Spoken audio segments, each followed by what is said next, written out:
From Wana Brands, welcome to Enhance Your Life.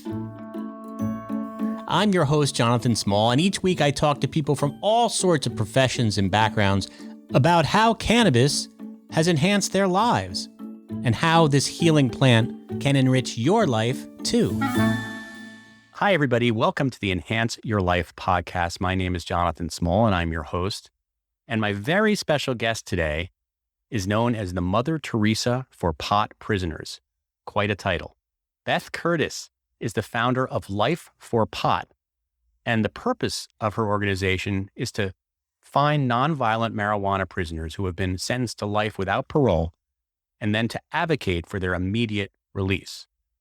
And Beth founded Life for Pot in 2008 when her brother was given 2 life sentences plus 20 years without the possibility of parole for his involvement with a marijuana distribution ring. And I'm happy to say that her brother was released in 2020. It was actually on President Trump's last day of office. So congratulations on that. And Beth, welcome to the podcast. Oh, thank you, Jonathan. Thank you for having me. I really appreciate it. It's a passion and it's an ongoing concern that there are still people serving life sentences for marijuana only, nonviolent. And their stories have to be told and people have to care about this sentence. Lots of people do not believe it's possible that someone would get a life sentence for a nonviolent marijuana offense. My story really started in 1994 when my brother was first indicted. So it's been a very long time. Let's talk about that. Your brother was indicted in 1994. What was the charge? He was indicted in the Northern District of Florida federal court, and he was indicted for marijuana conspiracy to import, conspiracy to distribute, and conspiracy to money launder. And he was indicted with another person by the name of Claude DeBach, and also a person who was later dropped from the indictment, who was from Ireland. And we were shocked. We couldn't believe that it was possible. Were you shocked that he was doing this, or were you shocked that he was indicted for it? Both. Right. You had no idea. Shocked about it. It was, my brother had never lived in Florida, been in Florida. He lived in the San Francisco Bay Area and he traveled a lot. But he had occupations. He had a plastic extruding company and a fertilizer company, and he imported some antiques and various things. We really couldn't believe the indictment. It was interesting because I, at the time, and still do, at that time, I was a financial agent for a small pension plan and profit sharing plan. So even though it was 1994, I was pretty internet savvy at that time. I no longer am. It's been 26 years. I did a lot of stock research on the internet. So when he was indicted, I turned my attention to the internet to try and find out what he was indicted for and why and who was involved. And it was shocking. I things in foreign newspapers and in California newspapers. And it looked to me like they were connecting him to practically every marijuana importation for the last 15 years. Had he been importing marijuana, or was it completely made up? No, it was not completely made up. My brother, he considered himself an adventurer. And that's the way my children always thought of him as kind of an Indiana Jones kind of person. He was always looking for the next adventure, and he was traveling a lot. And in another age, before the war on herbs and plants, my brother might be considered an explorer and adventurer who went to exotic ports and traded goods like Marco Polo. We knew he imported antiques and that he did a lot of traveling, and that's pretty much what we thought. Knew. Yeah. So I guess as part of his adventurous spirit, he also was involved in importing some, as you said, herbs and plants. Yes, during the 70s and in the 80s, he grew up in Nebraska and Indiana, and he was the youngest of four children. And all the rest of us finished high school, went away to college, and did ordinary things, or maybe extraordinary, but not too extraordinary. Don struggled. They probably would have been diagnosed as attention deficit disorder or something. He was a happy kid who always had a project and loved mechanics and loved the water. He loved to fish. So he decided to go to the Bay Area to get a degree in industrial diving. And that's what he did. He went to San Francisco in about 1968, probably. And as you know, San Francisco was a really hotbed at that time. He was living in Haight-Ashbury, and he was working in food kitchens, and it was the hippie scene. flower child. Yeah. Don was really a flower child. He was very industrious. There was lots and lots of importing on the West Coast.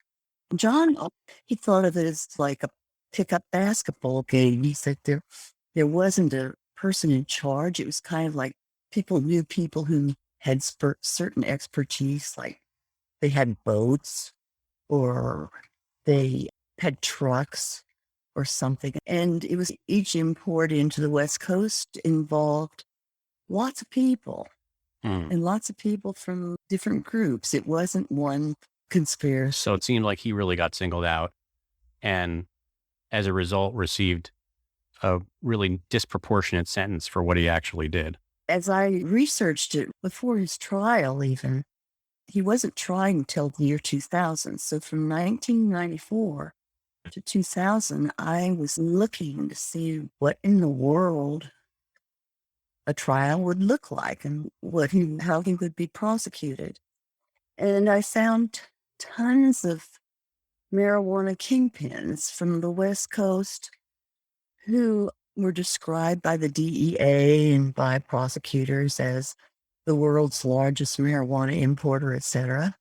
None of them received sentences of that magnitude. They received sentences of 8, 10 years. They were out, a lot of them. And we didn't realize how much the prosecutions and the legal system had changed during that decade. We also didn't realize of what it meant when people exercise their Sixth Amendment right to trial. Explain what that means. Is that what the kingpins did? No, most of them took pleas. They had plea agreements, and the prosecutors were apparently okay with the plea agreement and forfeiting everything they had and then giving them a sentence that was 8 years, 10 years, or less even. And that was it. When John was indicted, he was out of the country. And he, of course, decided to stay out of the country. We didn't know where he was. I hoped he'd never return, and even if I could never see him again, because the legal system had changed since the 80s. They were much harsher with drug cases. And we also didn't know what it meant to go to trial. When you go to trial, you get what's called a trial penalty. And people who may have been involved in your case at some point are given, and take plea agreements, are given very much lighter sentences or no sentence at all if they testify against you. And that's what happened with John. Because they were threatened with extraordinarily harsh sentences, life excluded. Wow. How did this lead to you starting Life for Pot in 2008? You said he didn't even go to trial in 2000. At what point did you decide, what is happening to my brother? I also want to help other people, that the system is broken and I want to fix this. What was that? Talk to me about that decision that you made. He went to trial and he received 2 life terms plus 20. And we were positive that during the appeals process, you have an appeal, a habeas 2255, and we were positive that his sentence would be reduced on appeal. We were naive. And as the appeals came to a close, started to come to a close in 2008, we realized that the sentences would stand. So I'd been searching in the federal system to see if I could find other people with that sentence. And in 2008, I started searching in earnest, and I started to find them. And that's when I started putting them up on the internet, on my site, which is not very good right now. It's because I'm tired, but I started putting their stories up. I knew that there was a woman named Nora Callahan who had started an organization called November Coalition. She lived in Washington State, and she started it to advocate for sentencing relief for everyone, but mainly, it turns out, mostly for drug offenders with extraordinary sentences. And Nora, she was a real scrappy advocate, and she did tremendous things. She was the first person to get a publication into the federal prison system. It was called November Coalition, and when she got approval for the inmates to receive that, practically all the old guys in the federal system remember what it was like to get her newsletter because they hadn't seen anything like it. So anyway, I knew that Nora was a great advocate, and she did it by telling stories. And I thought that might be the best way to do it, to tell stories, because you have to humanize them in order for anybody to care. In 2004, I found the blog of Douglas Berman, who is a professor at Ohio State, Marist College of Law. It's probably the best sentencing blog there is still. It's still going strong. And I started reading it, not because I thought that I would ever understand the intricacies of sentencing and the legal system, because it's a morass, but because I had to understand something. Yeah.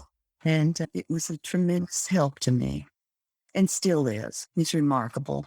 So you ended up identifying and really learning a lot about the system and about the people that were incarcerated for life that did not deserve to be, just like your brother.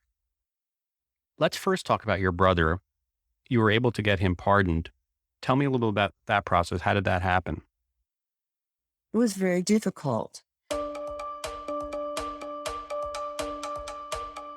After I started Life for Paula, I wanted to break out the category, because I thought that nonviolent marijuana offenders with these egregious sentences like life or de facto life sentences probably would have a lot of support if people knew about them. So my brother's trial attorney was Michael Kennedy, who was in New York. He was an extraordinary defense attorney. He defended the Chicago 8 and lots of other high-profile cases, and he was my brother's trial attorney. Amazing. So I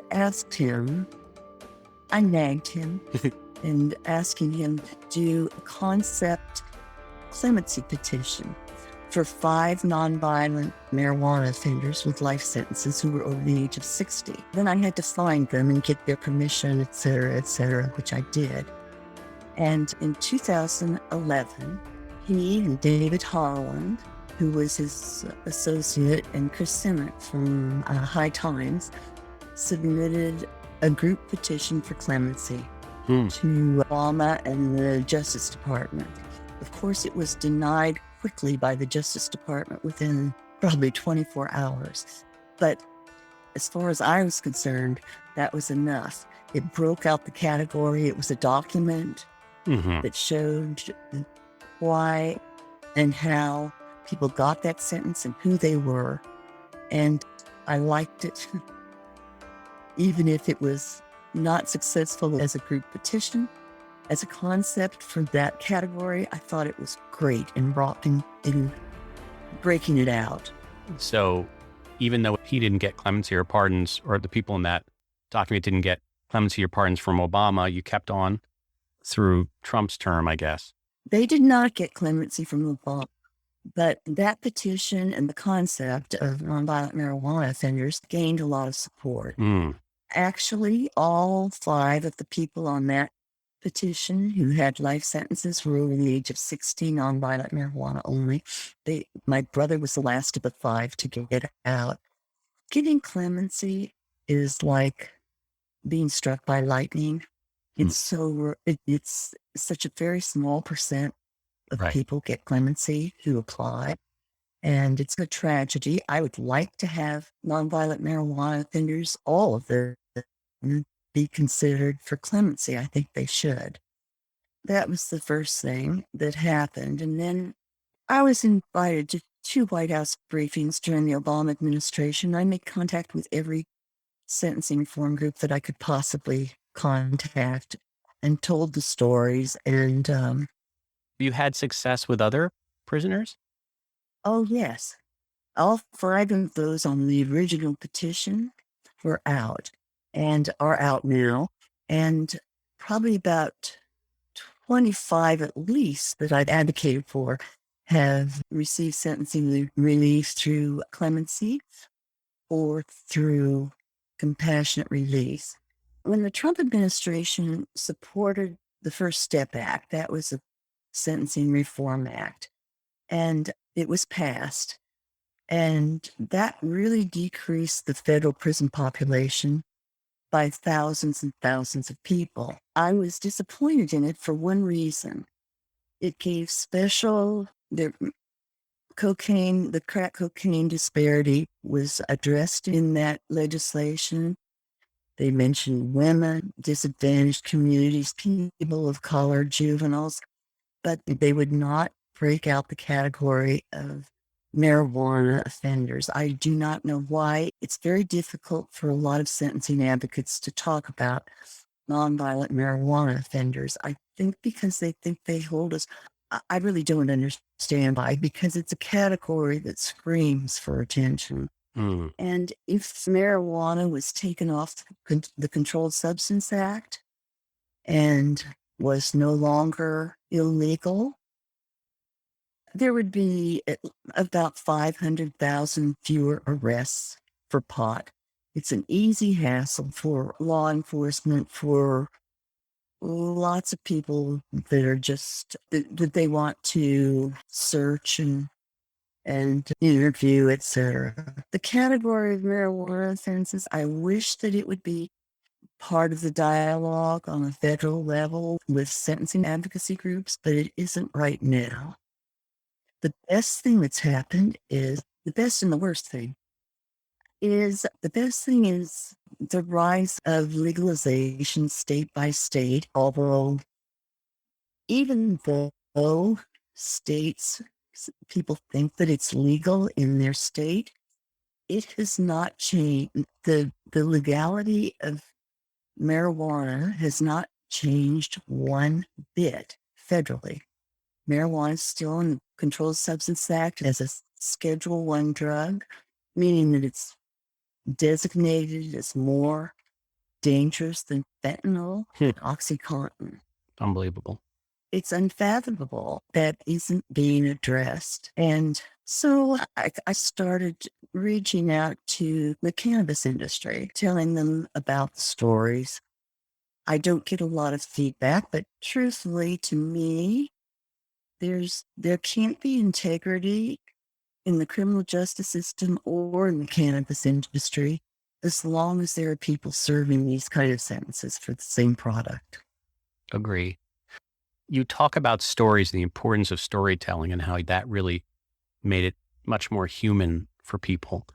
Can you tell us, we've heard the story of your brother. Can you tell us maybe about somebody who you're still working to get released, who's in jail? Can you tell us a story that would be maybe surprising to some of our listeners?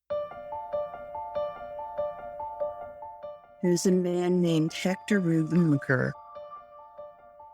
and his clemency petition was not denied, but it wasn't granted.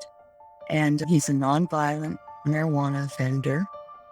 He went to trial, and his first trial was a hung jury.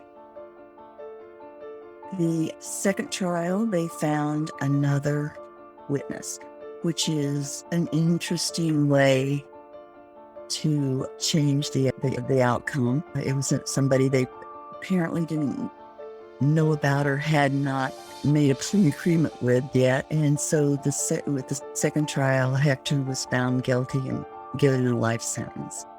There's no reason for him to be in prison for the rest of his life and for us to pay for that. He has a great prison resume. I always ask them to do their prison resume. I mean, he works, he takes classes, he keeps his record clean, and he should not be in prison. There's another one by the name of Ishmael Lira. He also went to trial. He was a first-time nonviolent marijuana offender. And he wasn't denied clemency, but he was not granted clemency. That's why I think that the clemencies could be granted as a category. It's not an unusual concept. Lots of presidents have granted clemencies to categories. For example, Gerald Ford granted 13,000 clemencies to people who had violated the Selective Service Act. Abraham Lincoln granted kind of a category clemency to Army deserters. Wilson granted a category clemency to everybody who violated the Volstead Act. That was alcohol-related for Right. George Bush granted clemency to the Iran-Contras. And so granting clemency to a category is not, it would Unheard of. be groundbreaking. Right. So are you currently lobbying the Biden administration and the federal and the Justice Department now to grant clemency to the category of nonviolent cannabis offenders?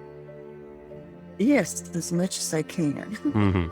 As much as we can are, and there are groups that are doing it. There's a group called the Last Prisoner Project, which is lobbying for clemency for nonviolent marijuana offenders. This is the interesting thing. I don't know if I mentioned it, but almost all of those who received life sentences went to trial. That's why they got it. It's called the trial penalty.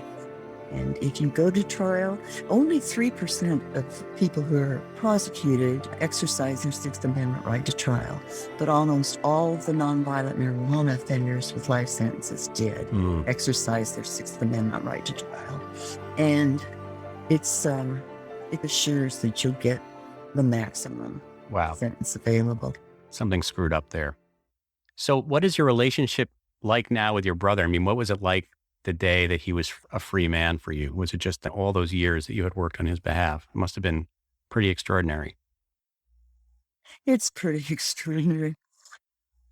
I was in Cabo at the time with a friend who had received clemency and had a life sentence.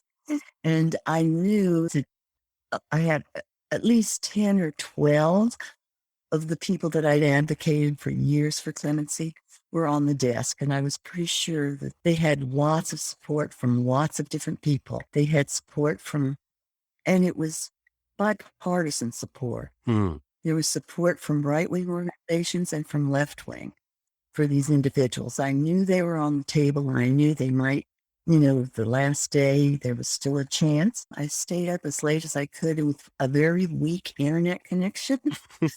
At about 1:30 in the morning, I fell down, and eight of the people I'd advocated for received clemency on the last day.